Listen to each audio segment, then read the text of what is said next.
Bom dia. Vai, melhorou um pouquinho, tá vendo? Vai melhorando. Ah, eu tenho o hábito de, ao fazer as palestras, sempre trazer algumas imagens. Tem mil justificativas para isso. Hoje eu vou falar de uma delas. É de que, às vezes, quando eu falo apenas, ou qualquer orador, né? Aquilo que fulano falou foi fantástico.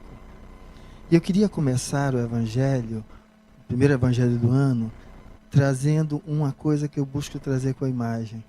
Porque não é a imagem que eu mostro, é aquilo que você enxerga. Porque literalmente, o que nós trazemos para nós é aquilo que reverbera na gente. Aquilo que a gente enxerga. Quando é na oratória, há uma diferença entre o que o orador fala e o que você escuta. E isso eu estou trazendo para uma coisa simples. Se ao ouvir alguém, você consegue encontrar coisas tão belas, é porque esta beleza já há dentro de você, e não das palavras que ninguém lhe trouxe, nem da imagem que ninguém seja capaz de mostrar. Basta que você seja capaz de abrir o seu coração e olhar a vida com mais amor. O Evangelho segundo o Espiritismo, para mim, ele é um marco importante, porque ele traz uma energia de acolhimento muito significativa. E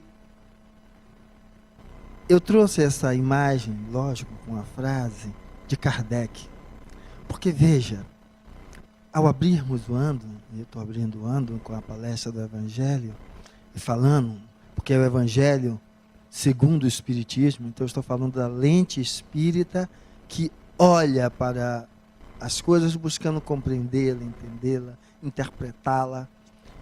E, lógico, quando vamos falar nisso, o Espiritismo ganha uma dimensão de filosofia, ciência e religião. E quando ganha a dimensão de religião, uma das coisas sobre as quais nós precisamos força para nos erguermos e nos mantermos, porque se pegarmos o retrocesso,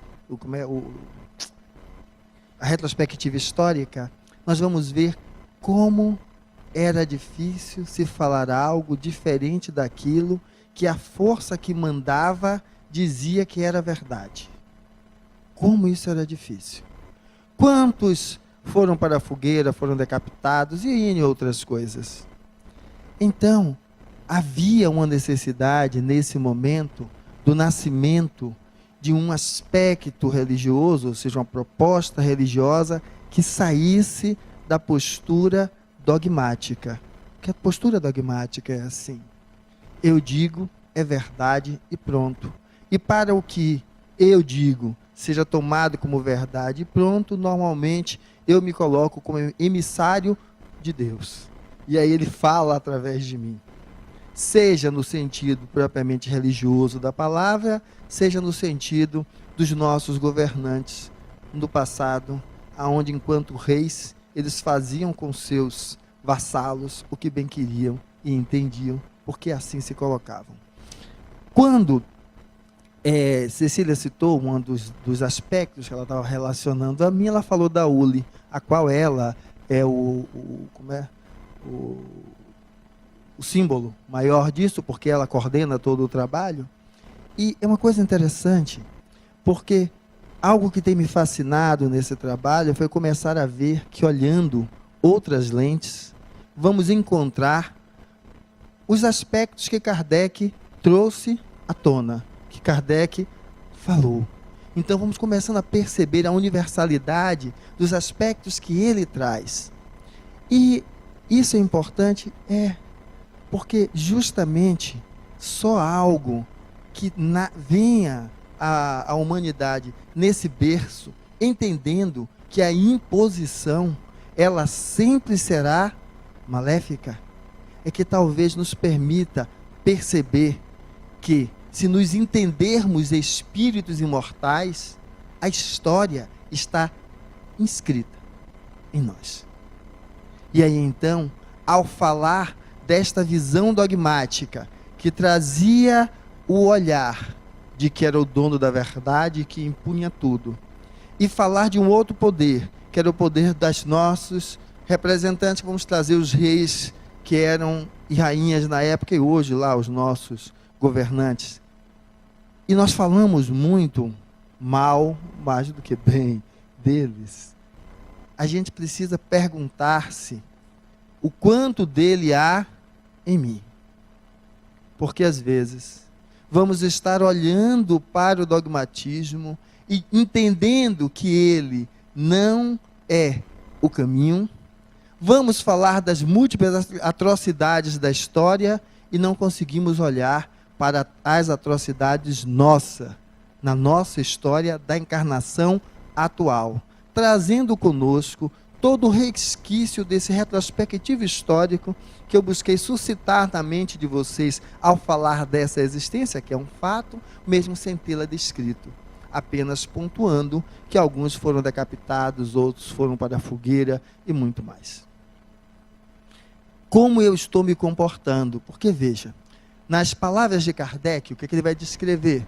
O Espiritismo caminha com o progresso, não será jamais ultrapassado, porque se novas descobertas lhe demonstrarem que está em erro sobre um ponto, modificar-se-á sobre esse ponto. Se a nova verdade se revela, ele a aceita. Quando eu digo que eu estou abraçando o Espiritismo, isso é Espiritismo. E a pergunta que eu preciso fazer de manhã cedo, quando eu levanto eu vejo o primeiro espírito, certo? No raiar do dia, talvez seja olhar para isso e me responder. Se é assim que eu estou atuando. Ou se o contrário, eu estou sendo aquele autoritário dentro de casa.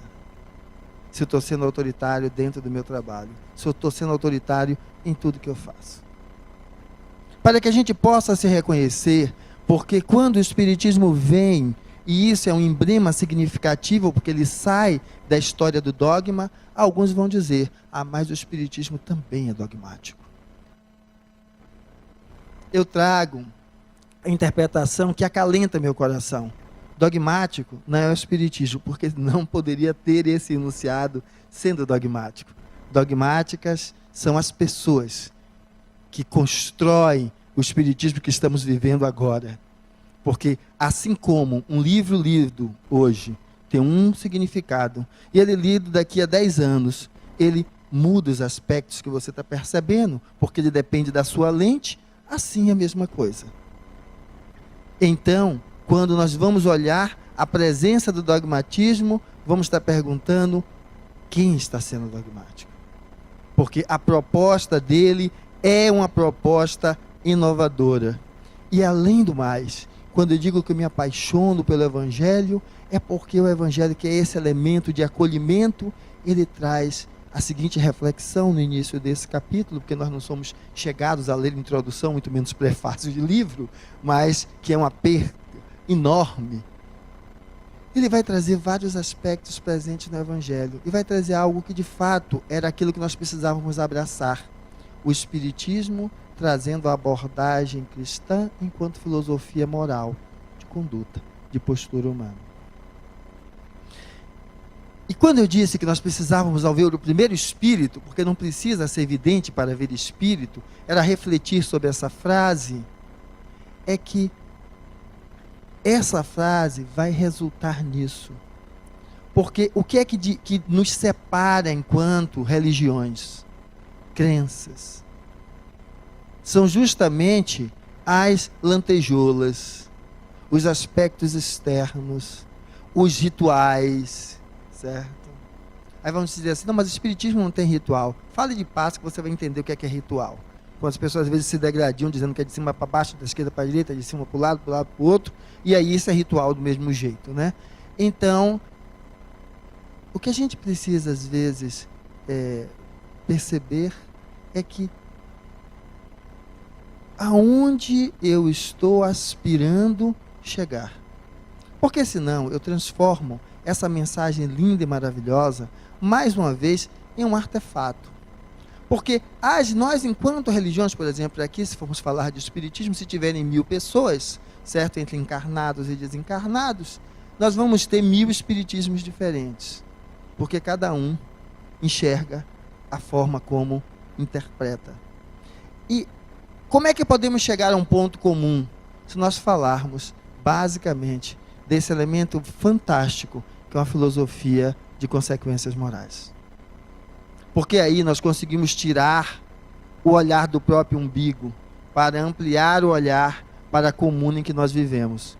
Porque quando eu estava trazendo o aspecto do elemento histórico, eu pedi para que a gente tenha que olhar a história na gente mesmo, né? Senão a gente fica só jogando pedra nos outros. É que a gente precisa perceber que justamente aquilo que eu estou falando do Deus como era visto antes, do rei que era impositivo, o quanto eu estou sendo isso. Porque eu sou resultado dos meus aprendizados. Daquilo que eu fui vivendo em cada encarnação, que eu fui integrando. E veja como é difícil, para a gente entender como é difícil romper o modelo, a gente joga pedra no pobre do gordinho, que tenta fazer dieta e diz, eu começo segunda, mas aí termina na terça. Eu vou começar a malhar, certo? E aí daqui a pouco para. Por que é que para? Será que ele não gosta dele mesmo? Será que ele não se ama? Não é isso. É que são modelos. E romper modelos não é tão simples como a gente descreve.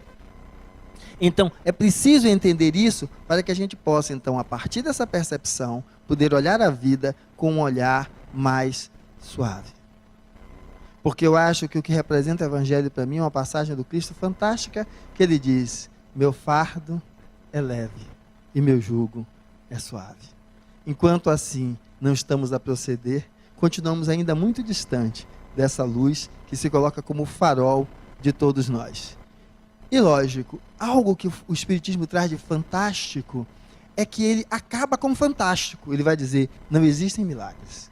Existem coisas que ainda não conseguimos explicar, porque não há nada no inexplicável. Há ignorância para conseguir saber explicar. E quando ele está dizendo isso, quando ele se coloca como ciência, eu acho ele fantástico. Porque às vezes, eu acho que, é tudo que é casa religiosa, né? Vou falando no centro espírita, porque assim às vezes vem aqui. Eu vim receber o passe. Vou receber o passe daquela criatura e vou ficar o quê? Iluminado. Meus problemas vão acabar. E aí a gente esquece que quando Cristo esteve com Madalena, que não era prostituta, era apenas adúltera, certo? Mas que a visão da religião deu uma torcida em tudo isso. Ele diz para ela, vá e não peques mais. Ele, por ter naquela hora afastado os que queriam apedrejá-la, ele não fez nada mágico para que ela nunca mais fizesse isso ou fizesse aquilo. Aí a pessoa vai dizer, não, mas aquelas palavras dele mudaram a vida dela. No relato histórico temos esse encontro de Jesus com Madalena. Para a gente entender isso, Jesus escolheu 12 picaretas para andar com ele. E na hora que ele mais precisou, o que foi que os 12 fizeram? Rua. Todo mundo se mandou. Picareta é uma maneira que eu estou tentando só trazer para a gente entender o seguinte. E Jesus andou com ele, não foi um diálogo, foram um tempo muito mais longo. E na presença do Cristo, estando com ele, na hora que tudo apertou, eles fizeram o quê? Ou seja, da mesma maneira que o que eu boto aí, o que há aí não é o que eu coloco, é o que vocês enxergam. É a mesma coisa. O Cristo não transforma por si só. A proposta de transformação vem através de você. O que ele fez naquele momento foi aliviar ela da angústia e do constrangimento para dizer a ela, vá adiante. Que é o que aquela frase na porta do auditório traz. Comece agora e faça um novo fim. E esse elemento é que a gente precisa às vezes entender, porque a gente vem procurar o religioso achando que a gente vai sentar, vai cair as chagas ao chão pela luz que cai do céu e pronto. Porque nós temos a ideia ainda da visão do religioso, do divino, e a vida para nós como uma finalidade. Ou seja, algo que, finalidade, ela tem um fim. Então ela começa e ali aquilo alcançado, pronto. Se formos trazer um elemento de finalidade para a vida, esse elemento não há um fim. Porque o espírito é imortal. E o que eu queria trazer é que, quando eu estou fatiando desse jeito, que não adianta ficar acreditando só naquela luz que cai, certo? É porque a gente precisa raciocinar um pouquinho. E aí tem uma frase de uma outra pessoa muito importante, que faz, eu coloquei lá em cima a teoria da relatividade, que eu estou colocando aí uma relatividade entre esses dois elementos. A ciência sem religião, ela é manca. Só que a religião sem a ciência é cega. E às vezes, é justamente isso que a gente faz. Eu brinco muito com isso, às vezes, com nós enquanto casais, certo? E aí é assim, a gente vem para o centro espírita, que é um local iluminado, certo? Ou para qualquer templo religioso. E aí quando vai para casa, certo? Seu João ou Dona Maria, começa aquela briga. No sábado de manhã você vai para lá, e aí ó, tem alguma coisa aí, começa a criar 1000 coisas na cabeça. E aí, lógico, tem alguns que são, rato de centro espírita. Aí eu estou enquadrado entre esses, né? Pelo número de vezes que venham. E aí a mulher também reclama. E a gente se irrita porque o outro reclama. E aí já chega em casa, às vezes, de mau humor, certo? Eu estou aqui buscando minha elevação, e você dessa perdição aí, certo? Você sem se encontrar com Deus, com Jesus. Mas veja só, olha como é que a gente está trazendo. Se a gente pegar lá atrás aquela primeira, certo? Se eu venho para aqui, e o que eu entendo é que o máximo que eu coloquei é a fase do Cristo. Meu fardo é leve, meu jugo é suave. Se eu venho para aqui, quando chego em casa, a Dona Maria está espiando, o que é que eu precisaria fazer? Se isso me transforma, eu tenho que chegar lá com mais amor ainda. Com mais compreensão ainda. Porque se eu chego lá com mais amor, com mais compreensão e com mais suavidade, ela começa a dizer, olha, esse negócio está dando certo. O negócio está dando certo. Porque, lógico, é o que é que o outro quer. Alguém que traga uma proposta de compartilhar, de fiar com, para um fiar com o outro. Então, confiar um no outro. E isso se traduz não num discurso, mas uma postura, uma conduta diferente. E aí, João vai dizer o contrário. Vá para lá, que pelo menos você volta mais calma. Na TPM, mesma maravilha. Vá logo, fique lá, vá ouvir o povo e você volta melhor. Mas é isso, se a gente está aqui, e isso de estar aqui não modifica, não favorece uma postura mais conciliadora e harmonizadora dentro do núcleo da sociedade, que é a nossa família, isso vai reverberar onde? Em que lugar? Em quem? Para que a gente possa olhar. Porque quando a gente está agindo assim, a gente está agindo com relação àquela segunda parte. A religião sem a ciência é cega. E a ciência que eu estou trazendo é o olhar reflexivo sobre aquilo que você faz e que você traz. E aí tem uma outra coisa, que é uma imagem muito interessante, que mostra esse homem que está aqui à direita. Mas Fernando, você não é um homem, você é uma máquina. Eu gosto de alguns filmes que eu acho fantástico, Robocop. Robocop, o que foi que restou daquela criatura? Então, para mim, lógico, cada um interpreta no filme o que é. O questionamento daquele filme era, o que é o homem? O que é o homem? Porque ele não tinha as pernas, só tinha um braço, caixa torácica, aparelho digestivo e o cérebro e a parte anterior lá da face, porque o resto era um capacete. O que é o homem? E a discussão no momento que há dentro do filme é até onde ele é máquina, até onde ele é homem. Aonde é seguro ser máquina e aonde é seguro ser homem. E o que você vai lá ver dentro disso, que a crítica dele é que a máquina programa, ela faz sempre aquilo que você programou. E o homem, ele é impossível de prever. É imprevisível. Mas o que é que supera no filme? O homem supera a máquina. Porque o que há de rico, de belo, que ele coloca na condição de poder julgar, avaliar e mudar posturas, é ser humano. Não é ser a máquina. O que é ser humano? É ser você. Agora, se você quer ser você, como é que você não quer que a criatura que está vivendo com você seja ela? Que aqueles que vieram através de você, ou adotados por você, sejam quem eles são. Você quer que eles sejam autômatos igual aquela coisa ali. Então, a proposta de vida é a proposta de comunhão. E quando o Espiritismo traz isso, se colocando como filosofia moral, porque o que eu estou buscando trazer é que nós precisamos ter um olhar dentro desse aspecto. Porque do outro lado da foto, está uma foto que vocês conhecem muito, daquela menininha vietnamita, queimada pelaquela bomba de Nepal, porque o conhecimento pode ser levado tanto para um lado como para o outro. Ou seja, a lâmina tanto decepa, como aquele episódio horrível passado aí pelos canais da mídia, como ela salva vidas, como um bisturi nas mãos de um cirurgião. E quando a gente olha essa menina aí, a gente vê tudo isso, essa menina cresceu. E ela tinha as áreas do corpo toda queimada. Imagine, ela queria engravidar. Como você engravida se a pele não tem mais elasticidade? Não é isso? E aí eu acho onde a gente pega a primeira parte. A ciência sem a religião é manca. Porque essa criança, ela engravidou. Disseram que não chegava aos 3 meses, aos 4 meses. E ela foi levando a gravidez, teve várias lacerações, foi cuidada pela equipe médica, achava-se que ela ia morrer, mas ela sobreviveu. E a filha também. Então, pela fé. Não a fé cega de que cai do céu, a fé que dizia que ela perseverasse, que ela fosse, então, o quê? Aquilo que às vezes nos falta, para começar a dieta na segunda e terminar na terça, certo? Ela precisava ser determinada.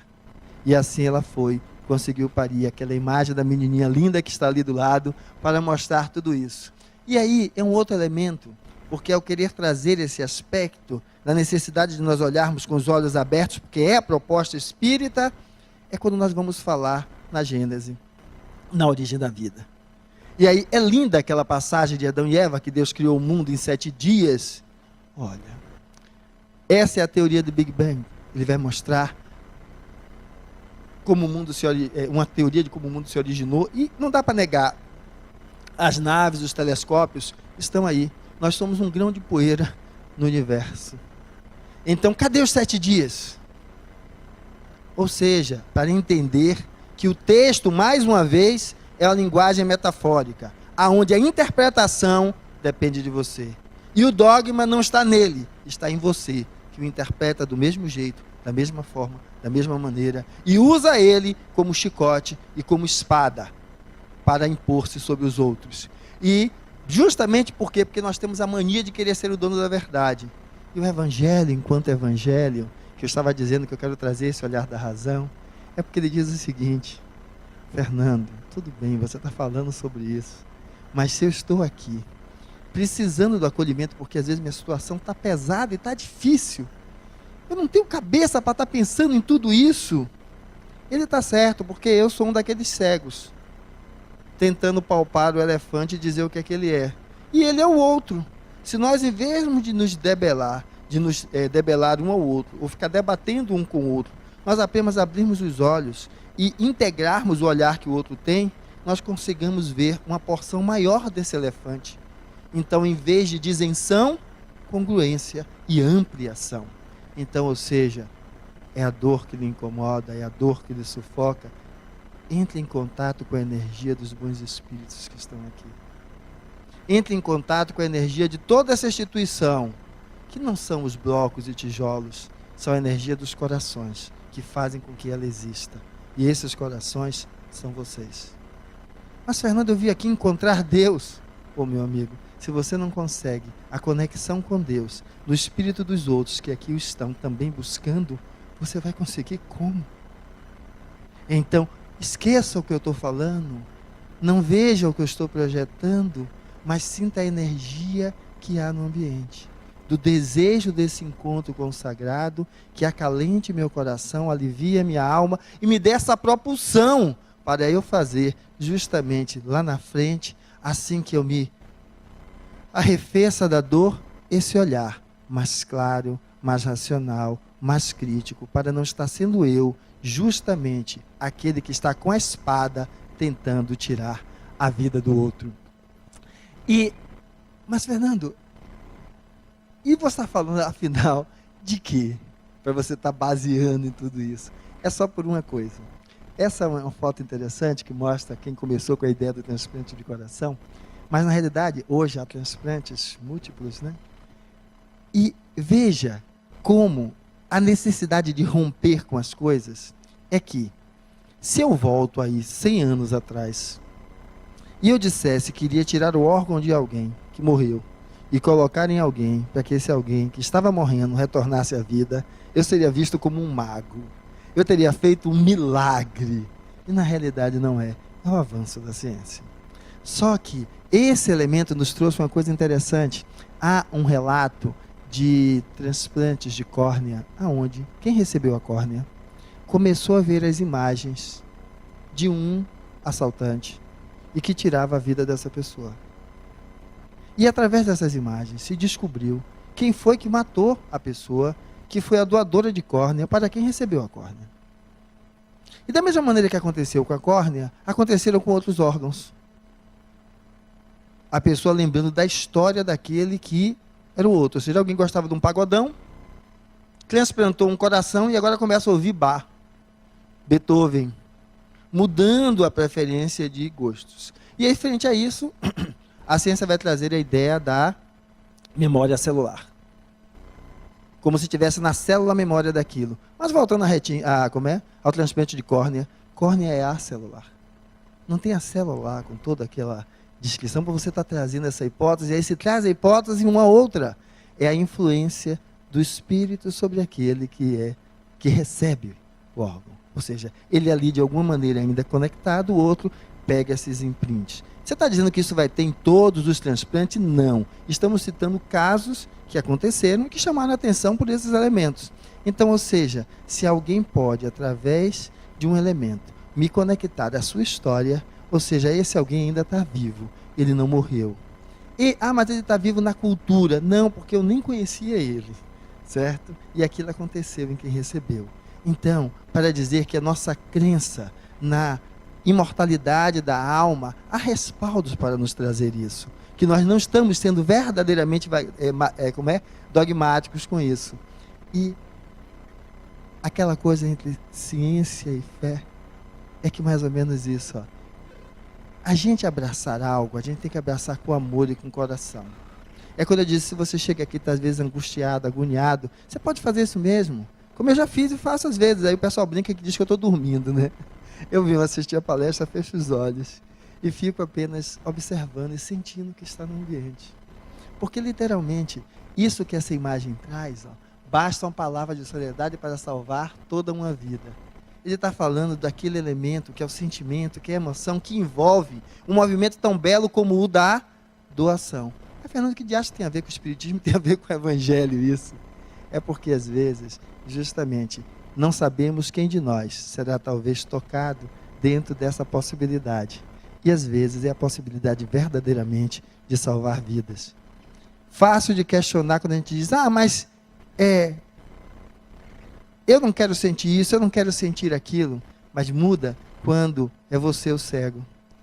É seu parente o que não tem um fígado. É seu parente que está na máquina de diálise. É seu parente que por causa de um infarto está perdendo o coração. Então, apenas para trazer como elemento de reflexão. E lógico, aí tem um outro elemento que é o estudo feito, que mostrou que a mente, durante o processo mediúnico, está sobre a possibilidade de estar sob a influência de uma outra inteligência. Por quê?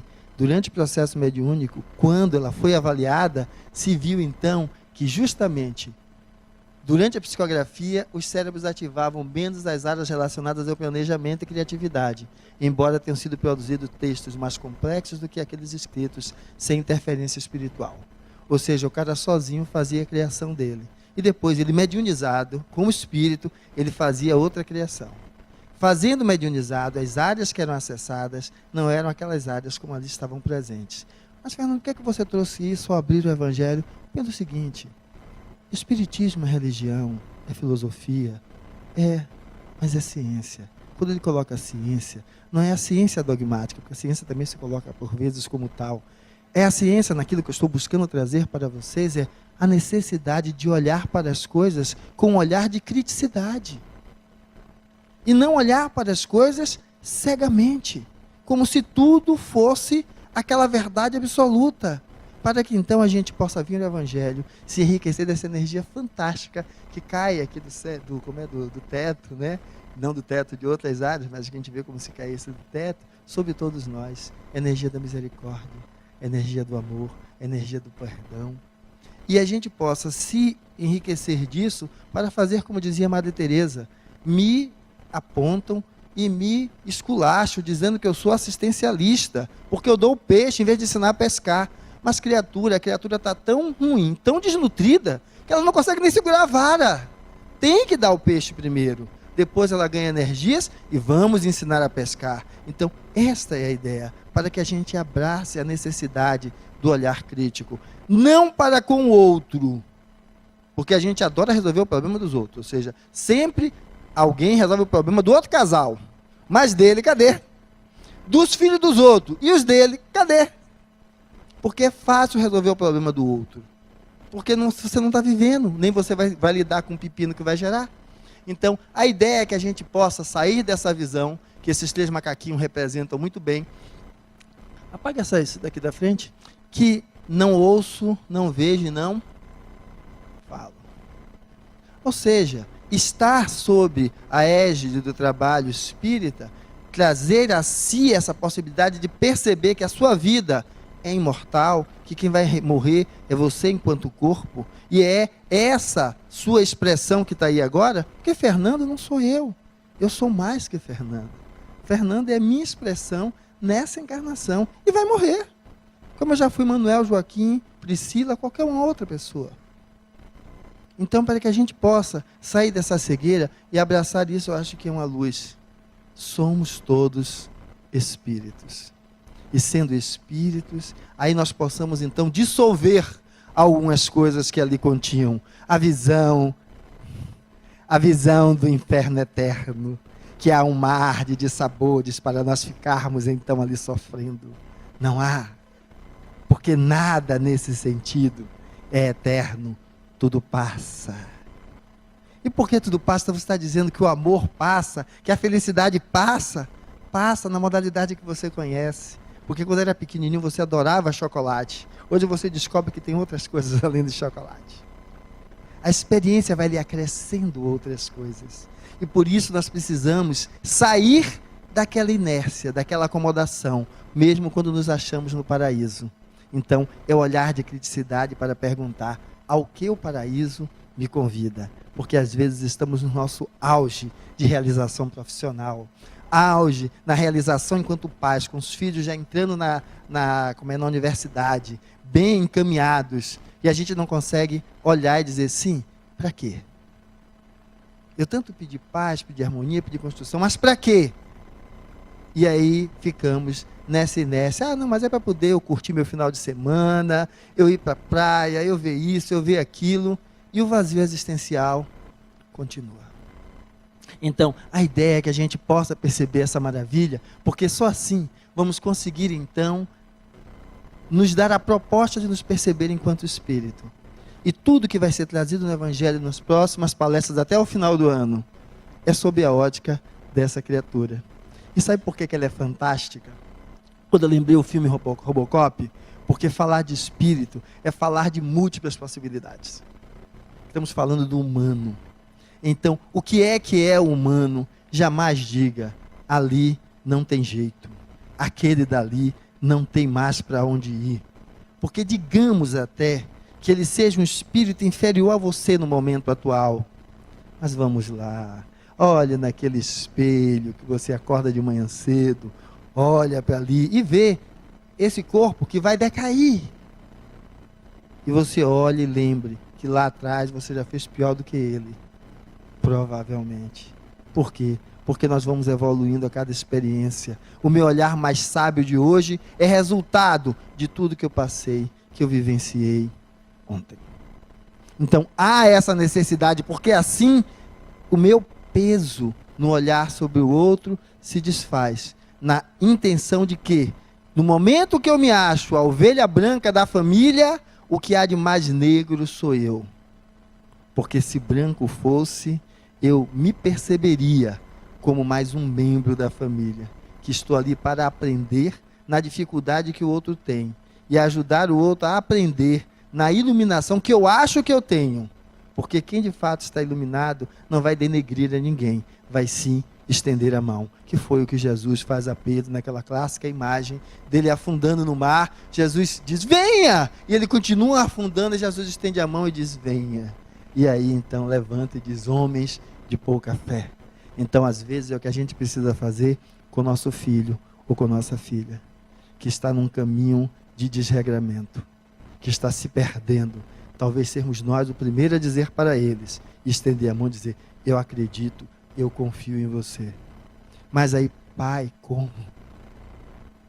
Eu tenho 18 anos e eu estou morrendo cheio de tumores, porque a AIDS me consumiu, porque tanta cocaína injetei na minha veia, e ele ainda segurando firmemente a mão diz, filho, este que vai não é você, é seu corpo. Se você aprendeu, voltarás de novo e não precisarás mais sofrer como aí está, porque tendo aprendido uma outra jornada, você fará.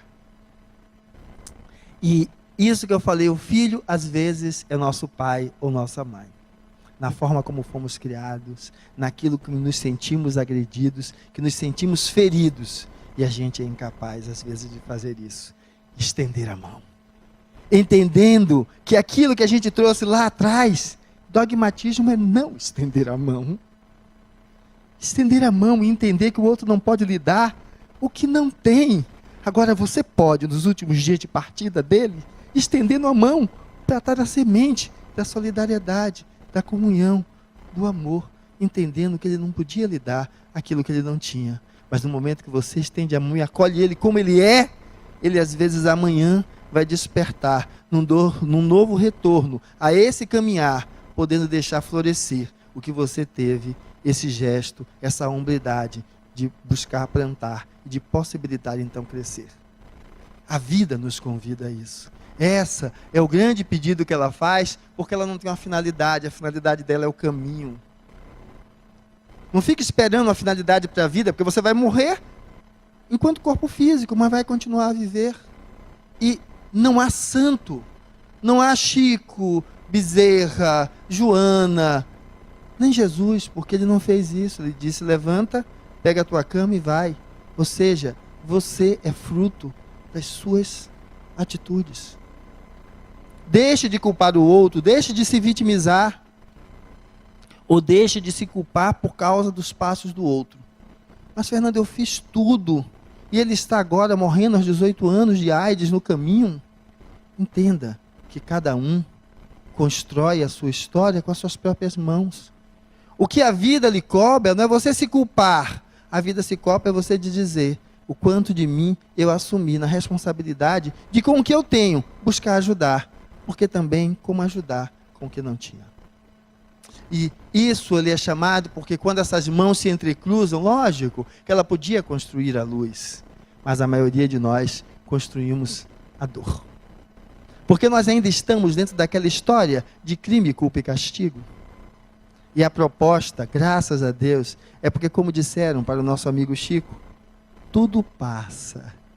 E aí então nós vamos entender que a proposta da experiência da vida é esse crescimento em luz, que quando cresce, alarga o seu olhar, lhe tira do dogmatismo de achar que a única forma de pagar, de resolver é aquilo, tudo aquilo é integrado e ganha um outro modelo, um outro sentido. E você vai caminhando na senda de se perceber espírito.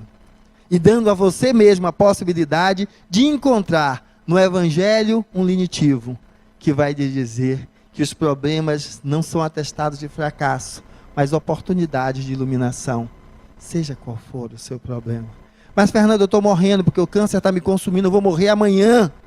Se você entender que o amanhã só existe para o seu corpo, mas para você enquanto espírito é apenas uma passagem como foi o ano novo, você despertará lá mais equilibrado, não sendo mais um obsessor que pela ignorância vai estar a sobrecarregar outros, ainda por não saber abraçar a proposta que o Espiritismo traz, de não ser dogmático, de se permitir mudar.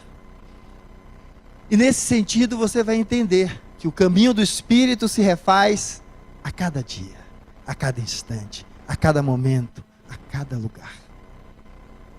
E aquilo que eu falei para vocês, que eu acho que é preciso ter esta crença que essa imagem representa, o sagrado está não porque há um orador a falar. E eu gosto, assim, me sinto muito à vontade de falar nisso, porque eu já ouvi por diversas vezes o amigo Adenauer, que é quem está à frente desta casa, dizer, olha, não fique vindo aqui na quinta-feira toda semana não, vai fazer os cursos da ULI, vai fazer outra coisa.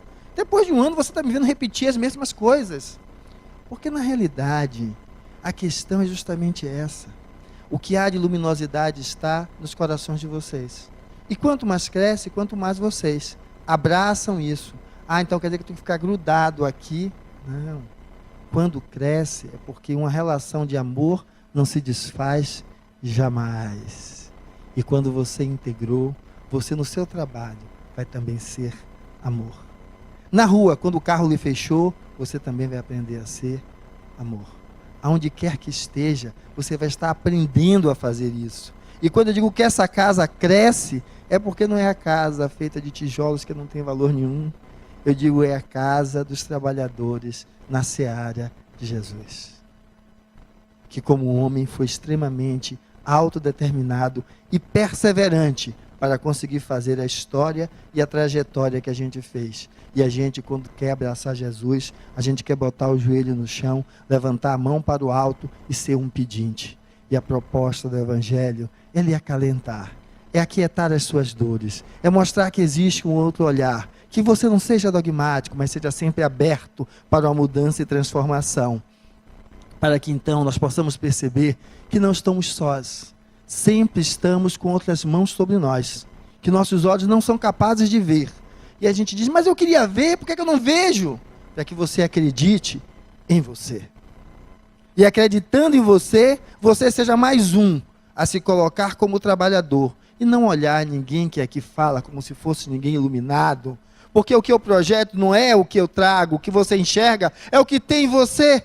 Deixe essa luz brilhar e seja você talvez como esses que aqui estão, buscando também lhe irradiar, ser alguém e irradiar isso sobre a vida de alguém. Mas Fernando, eu perdi a minha família inteira. No acidente só sobrou eu. Você não perdeu a sua família inteira. Lembre de todos eles com amor. E mostre para eles, na sua vida, a força, a autodeterminação em superar as suas limitações. Emanando para eles essa luz maravilhosa, que foi aquela primeira imagem do menino com a luz brilhando na testa. As dificuldades e os problemas não me derrotam, porque sou imortal. Com eles apenas eu aprendo a como na próxima fazer diferente. A próxima virá e iremos de novo, todos nós, nos encontrar. Então não há por que desespero. Busque auxílio, porque com certeza aí também há, como eu sei que aqui existe, como eu sei que aqui está, a me acolher. Mesmo que eu não veja, porque eu sei que me acolhe, porque nós buscamos nos ajudar. Então na sua oração, entre em contato com esses irmãos, que não são Francisco de Assis iluminado, são irmãos como você, que estão aqui às vezes ao seu lado, sem você conhecer. Você desconhecendo a luminosidade que tem, que quando você entra em comunhão com ele, você entra em comunhão com aquilo mais valioso que um homem uma vez falou sobre a terra, e por isso eu sou apaixonado por ele. E ele não é o Ramon, que é aquele presunto espanhol. Ele é um homem fantástico, porque quando for procurar lugares para ele, e a gente sempre procura, né, um lugarzinho que a gente vai fazer, o cantinho para acender vela, ou o lugar que a gente vai fazer aquela história do caminho de Santiago, que eu gosto da ULI, as escadas daqui até lá é o meu caminho de Santiago, que eu faço toda semana, várias vezes. Ele foi simples, eu acho que nisso talvez resuma todo o Evangelho. É que, quando foram perguntar onde estava o templo, eu disse, essas pedras, isso aqui, nada. É os corações de quem está aqui, porque se todos saírem e só ficar isso aqui, não representa nada. Quando então o encontraram, porque não encontraram, ele veio e apareceu. E numa parábola linda ele diz o seguinte, aqueles que me auxiliaram, fiquem à minha direita. E aqueles que me negaram, fiquem à minha esquerda. E lógico que os oradores espíritas, os coordenadores de reunião mediúnica, certo? Os grandes religiosos foram logo achando que vinha para a direita. E a grande maioria continuou, foi à esquerda. E aqueles, que era a Dona Maria, que vivia aqui na favela, veio para a sua direita. E ela diz, mas mestre, quando foi que eu lhe ajudei? E aí ele disse para ela, na hora que aquele pequenino seria morto pela polícia, que você se jogou sobre ele para que não lhe matasse, não sendo seu filho, você desconhecendo quem era, mas vendo nele a imagem de seu pequenino que ali não estava, mas podia estar, foi a mim que você abraçou, porque o lugar onde eu moro é o coração de todo homem. E aí então, nós vamos conseguir então entender que é essa a proposta da vida, que deixemos de procurar Jesus. Jesus é porque é a maneira que a gente tem de chegar mais próxima de Deus. Jesus não é Deus, mas como Deus se coloca como incomensurável, às vezes a gente usa Jesus como sinonímia, que não é. Mas se você quer encontrar Deus em sua plenitude, Ele está em tudo que Ele faz, porque é mais difícil do que encontrar Jesus. Porque encontrar Jesus, olha quem está do seu lado, quem dorme e acorda com você, olha aqueles que comungam com você o dia do trabalho, ali está Jesus. Porque foi essa a resposta que Ele deu, quando falou que aqueles que o abraçaram estavam à direita, e os outros, às vezes, que achavam que estavam abraçando Ele, estavam abraçando a instituição, estavam à esquerda. Porque essa proposta, ela é factível. A outra ainda será para nós alcançarmos, porque para abraçar Deus tem que ser capaz de fazer como Francisco de Assis fazia: irmão sol, irmão fogo, irmã água, porque ele via Deus em tudo que existia. Nós ainda estamos distante de tudo isso, mas pelo menos nós vamos nos propor algo factível: encontrar Jesus no coração daquele que caminha conosco. E aí então nós possamos entender que a proposta do Cristo não é uma proposta de entrega cega. A proposta do Evangelho não é uma proposta de entrega cega. A proposta do Evangelho é uma proposta de amor. Que o primeiro ato de amor que ele lhe pede é: se refaça, se a dor lhe dilacera. Mas ao momento que você se refazer, abre os olhos, enxergue no espelho o Espírito que é você. E se você assim o faz, aprenda a perdoar. Porque quem perdoa não liberta o outro, liberta a si mesmo. E livre, se proponha a começar agora e fazer um novo fim.